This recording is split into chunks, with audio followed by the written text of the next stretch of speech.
మేము ఎక్కువ ఇండ్లు నిర్మిస్తే కేటీఆర్ పోటీ చేయకుండా ఉంటారా? నిర్మించకపోతే నేను ఎమ్మెల్యేగా పోటీ చేయను. ఎవరికి? పొంగులేటి శ్రీనివాసరెడ్డి కేటీఆర్ మధ్య మాటల యుద్ధమా ఇది? ఎకరా 100 కోట్లు ఉన్న గ్రేటర్లో పేదలకు ఇండ్లు కట్టిస్తాం. ఎకరా అట 100 కోట్లు ఉన్నా కూడా ఇండ్లు కట్టిస్తారట. కట్టిస్తాం, కట్టిస్తున్నా అంటలేడు, కట్టిస్తాం. ఎప్పుడు నాయన నువ్వు ఎప్పుడు ఆ 100 కోట్ల భూమి కనబడితే అమ్ముకునుడే కదా, లేకపోతే కబ్జా చేసుడే కదా. ఇప్పుడు ఆడ రాయదుర్గులో ఇంకో దగ్గర మొత్తం వేలం వేసి సొమ్ము చేసుకున్నారు కదా. సరే, అది గవర్నమెంట్ ఖాతాలోనే డబ్బులు వచ్చున్నాయేమో, కానీ మీరు అమ్మకానికే పెడుతున్నారు కదా. పేదల ఇండ్ల కోసం ఎక్కడైనా ఒక గుంట భూమిని సేకరించిన పరిస్థితి ఉన్నదా? ఇక నువ్వు కేటీఆర్ ఇద్దరే మాటల యుద్ధాన్ని ప్రకటించుకోవాలి. ఇక ఇద్దరు మేధావులే.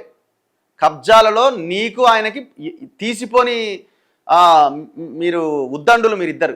ఇటు పొంగులేటి శ్రీనివాసరెడ్డి, ఇటు కేటీఆర్. 10 ఏళ్ల గవర్నమెంట్ హయాంలో కేటీఆర్ బినామీలు, ఆయన వ్యవస్థ. 2.5 సంవత్సరాలుగా పొంగులేటి శ్రీనివాసరెడ్డి, పొంగులేటి బినామీలు, పొంగులేటి వ్యవస్థ. ఇక్కడ కబ్జాలు. మీరు భూముల గురించి, ఇండ్ల గురించి మాట్లాడుకోవాలి. ఇక